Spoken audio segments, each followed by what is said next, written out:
Those articles all like to cite either the AA or the AAA as being the only thing that matters in their life.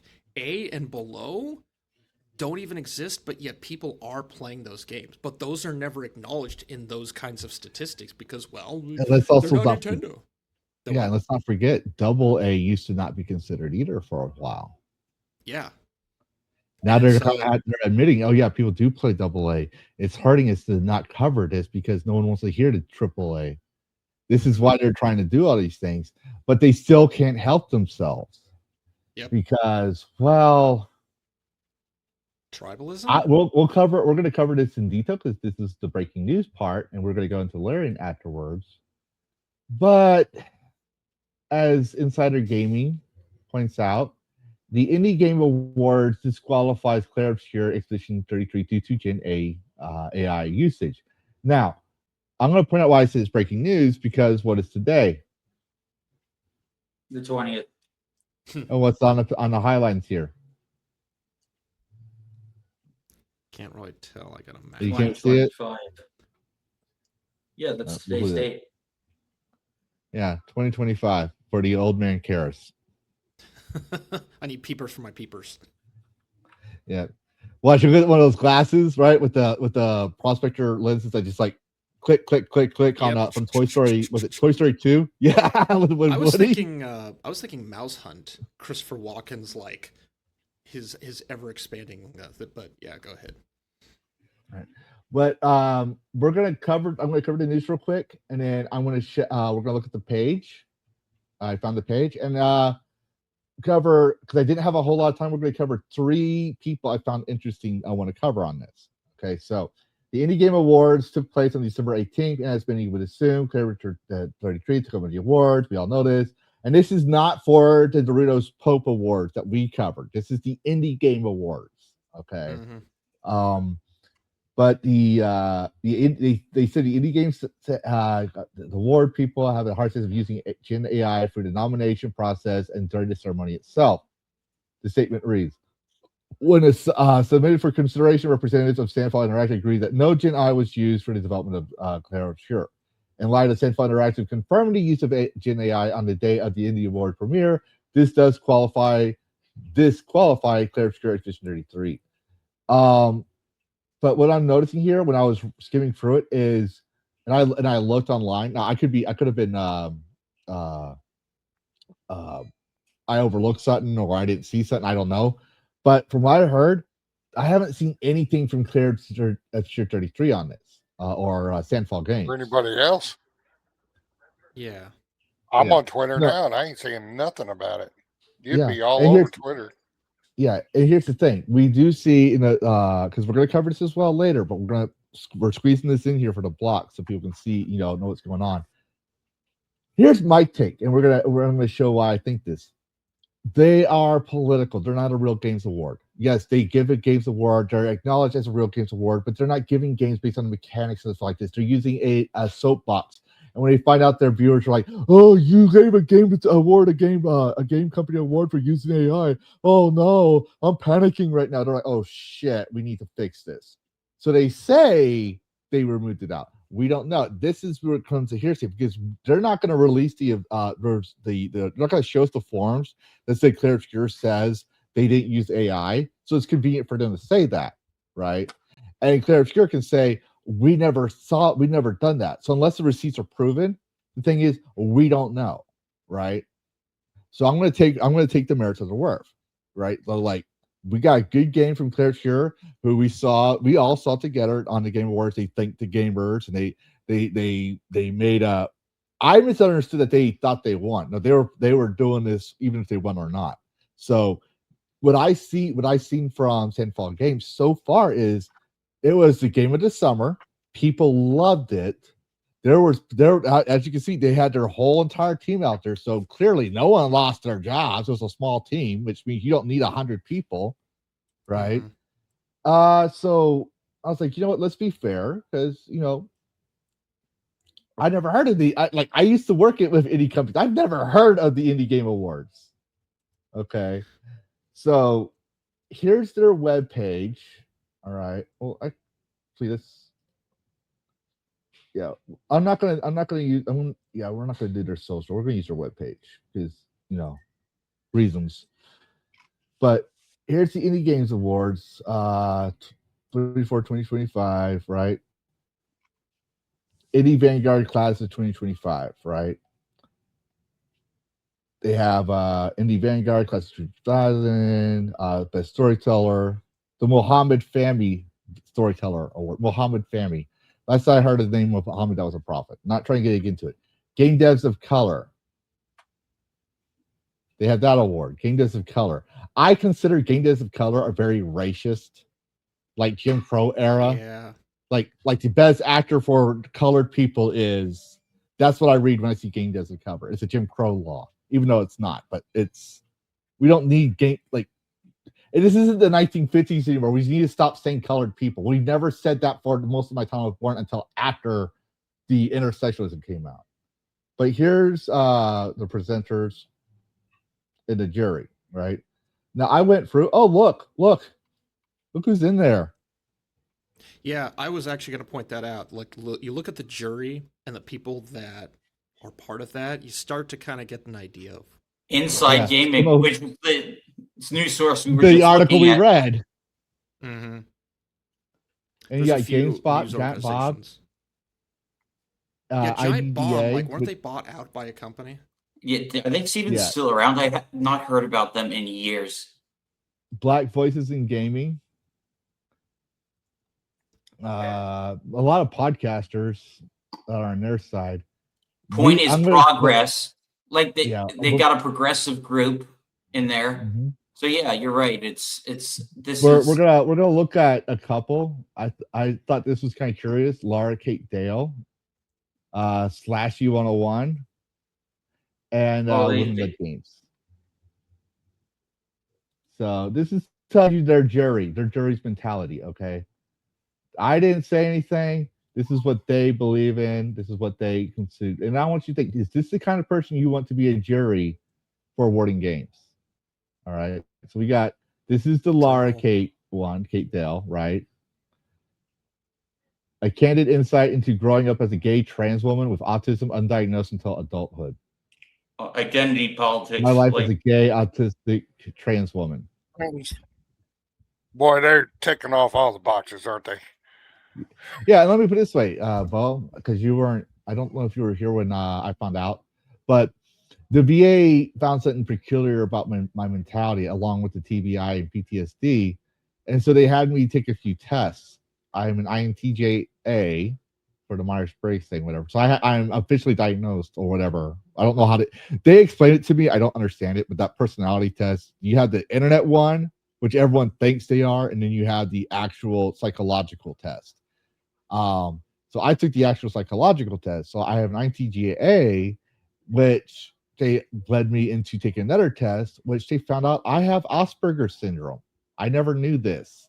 I lived with Asperger's. So that means I have autism. But you don't see me going around with my life as a straight autistic dragon. You don't have business cards.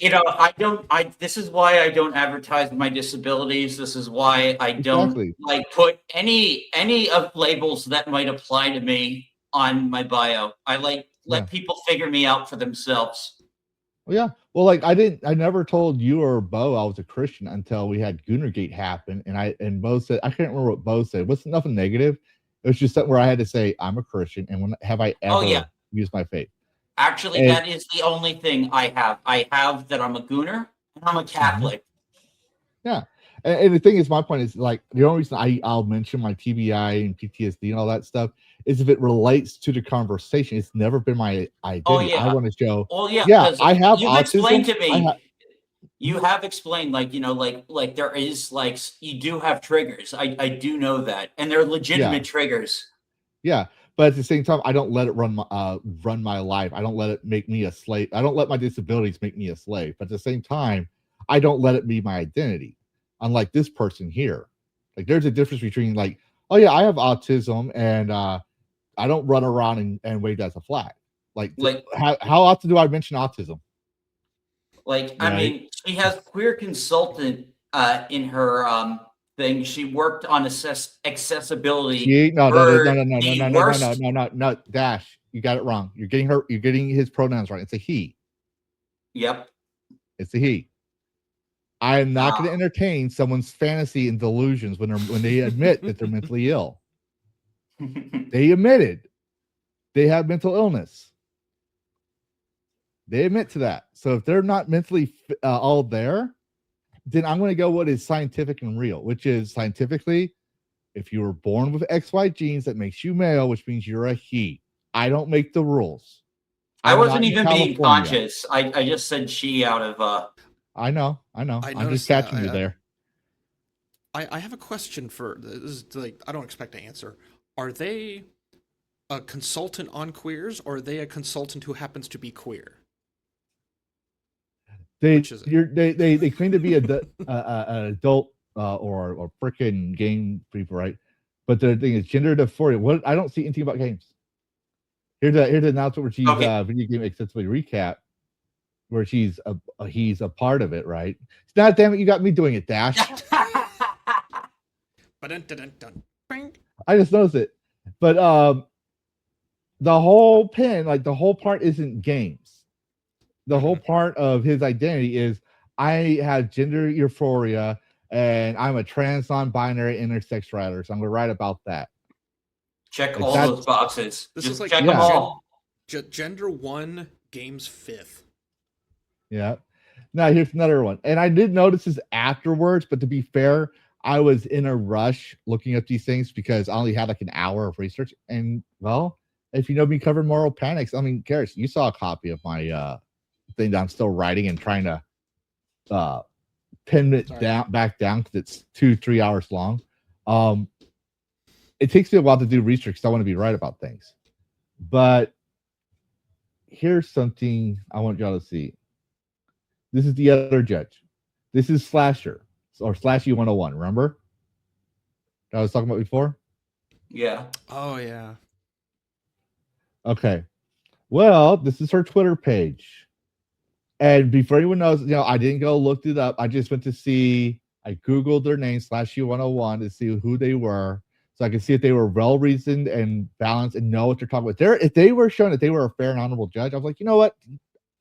I'm going to leave them in there. I picked a few names that I thought would probably give us an idea of what's going on.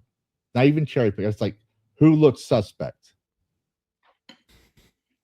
And for those who want to know, it's not letting me. I'd get married today if there were any decent men out there. Oh no, he's straight, Faye? Oof.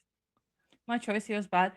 I'm so happy for you. Yes, girl. Throw him away. Can we hear that again? What? Is that a Cockney accent? She out of Britain? I don't know. But I want you to hear what she said. You see what's in the background. That's right? The bi flag, yeah. Yeah. And as we all know, we got a bi person here who honestly we didn't know was bi until he was already on here, and it's too late to kick him out now. So well, the thing is, I went through this whole arc of denial because of my religion, and then I just I fine. That's between you and God. That's between you and God. That's all we're gonna say. Like, we're not mocking you. I'm just saying. Yeah, I know. If we're making fun of bi people, I'm saying to be fair, we do have a bi person. Thanks for the save, boss. Yeah, we're just saying is to be fair, he's we didn't know he was bi, and it's too late to kick him out now. So yes, we are totally targeting her because she's bi. There's nothing to do with the fact that we respect her or anything else. I don't respect nobody. Oh, I don't respect her. But anyways, I want you to hear what she says. I'd get married today if there were any decent men out there. Oh no, he's straight, Faye? Oof. My choice here was bad. I'm so stupid fucking Twitch. I have to click the button. I'd get married today if there were any decent men out there. Oh no, he's straight, Faye? You hear that? Are you straight? You hear that? Yeah, straight shaming right there. Yeah. Already don't like her. See, because she says, I get married today if there was any decent men out there. Oh no, are you straight? So she's not really bi. So she dated a man. No, she's not straight. This Faye Boom, one of our members of her chat. Ah. But look, she, her, she, they. Right? They put their pronouns in there. Oof. My choice here was bad. I'm so happy for you. Yes, girl. Throw him away. Fuck that guy. I never met him, but fuck that guy. Oh, I'm so glad women get divorced. Okay. Glad women get divorced. Her accent is bleeding through so much I couldn't understand half of what she was saying. Her scream is so damn loud. That's There's too much shit on that stream. Like that stream setup is a nightmare. Yeah, it is. But I'm not even judging her looks. I'm just judging her based on what she's saying. Oh no, are you straight? That's right, girl. Disown him. I haven't even met him. I don't like him. I'm so glad women are getting divorced. Like the title of this clip, there it is. This is hers. Flashy 101. I'll zoom it in for y'all. Yeah, I don't need to. I see her. Like, do we have to like? Wait, she looks white in that picture. I'm so happy women are getting divorced.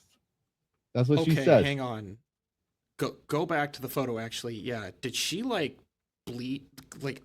contrast her face in the profile photo to make herself look more white? No, I don't. I think it's the lighting. Probably. Because you have like I don't use lighting too much. Because it'll give you a freaking headache. That's another reason why I use VTubing. But most people that are professional streamers, they'll have like 3 different lights because you do need like 3-point lighting. All right. Yeah. So like right now you have the lighting in the back behind you, right? That's lighting up your room. That's giving us a general look. But if you didn't have the monitor on, right, so close to your face would be a lot darker. So the monitor is lighting up your face right now. Actually, I have other 3 other lights. I have this thing which will do tones, and then I have a desk light which I have pointed away. Oh wow, VTubing cuts out a lot of those problems for me. Yeah, believe me, I have thought of it. But my point is not that she's bi or the other guy was trans, right? None of that's my point. My point is they have ideology. Absolutely. They're not judging a game based on is it good. That's why they had awards as we've seen, like Colored People Award, Women in Games Award, all this other stuff. The Colored People is so fucking cringe. I don't know why people has laughed them off and called them off as racist. I want to go a step further. People. Oh, hold on, let me finish this spiel. Let me just finish this spiel because I'm Native American. I'm not full-blown Native American. Let's just in case someone's clipping it up, but I just want to say this because this is something that has fucking irritated me forever. I only heard the term colored people in movies about the 1960s and back. Bingo. I never heard it growing up. I never heard it in the army. I never heard it anywhere. I never even heard whites only, blacks only, none of that stuff growing up until after I got out of the military, which was literally 2015 during the time of Gamergate. So when someone says Colored People Award, I literally think it's fucking racist. Okay, can I say what I was going to say? Go ahead. I just want to get that. I want to go a step further that that these people got on the jury because they market themselves with their respected labels, their disabilities, their sexualities. Like they got on it because they're politics first and identity politics. It's all about the agenda. Mm-hmm. Well, like here, the Game Awards, Summer Game Fest, Latin Gamer Awards, like all this. This is women-led games, right?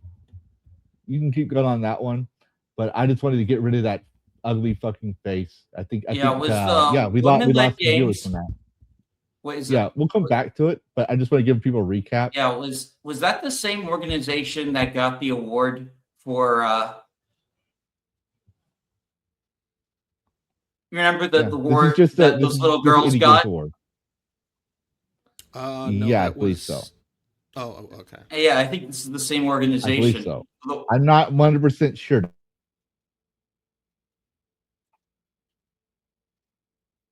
I believe so. Presenters.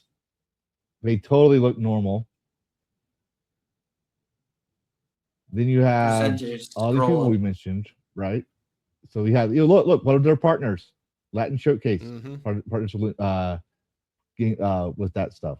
Then you got Lara Kate Den that we mentioned. This one here, I didn't see too much ideology on his YouTube channel, but the only reason I didn't include it was because I was like, we got so much content. Otherwise, I would have done it as a balancing act. So I wanted to just bring it out there. Queer T gamers, look at that. They're slashy. Wholesome games, cozy games. Yeah. Yeah. The most racist of all games, according to Sweet Baby Inc. Cozy hey, games. I didn't say it. Sweet Baby Inc. said it. They said so cozy games are racist? Yeah, because they did a whole article on, what was it, the Tales from the Shire, which apparently they worked on, and said it was like, there's too much white. Yeah. They said, one of our games is a better alternative because it's not racist. I'm like, but you literally just went and did a racist thing in that whole present slide. Like in that one slide, they start off with all these keys are racist, but we're racist. Like literally, I was like, you do realize your whole narrative, did someone proofread? Because your whole the whole thing, you went from saying everyone else is racist, but you just said you're racist now too. Yeah. How convenient. Yeah, because they worked on a cozy game. Yeah. Because there's a lot more to it. It's been a while since I heard it, but I remember the whole argument was, let's just put that way. Hey, St. Hugo, how's it going? Yeah, hello, St. Hugo. But so yeah, that's literally the people that are resending and moral grandstanding that you shouldn't use AI. But you know what? I wonder if they are also fascist. And I wonder if there's any. I want to know. What I really want to know is how evil Sandfall Games is because if they use AI, they have the same mentality as all the other people that use AI, like Larry, which we'll probably go into later. But I want to know if Sandfall Games is fascist and if they had sexual harassment issues, because people like this, right, like Slashy and all them, right, that we pointed out, right, these people are noble people that know what they're talking about. They're morally just and good, wholesome, all that stuff. So, and they're always targeted by everybody. As his former Larian employee claims, sexual assault and fashions are at the workplace. Yeah, so this is ridiculous. So, I've commented on their claims. It is outlandish. I'll let you do the reading. Oh, I'm gonna let y'all do the reading if y'all want, but I'm just gonna point. I want to point something out because I have to go check on my son real quick. He's giving me the "I'm hungry" look. I gotta see what his problem is. But see down here, it says the source is Blue Sky. I'm never making a Blue Sky account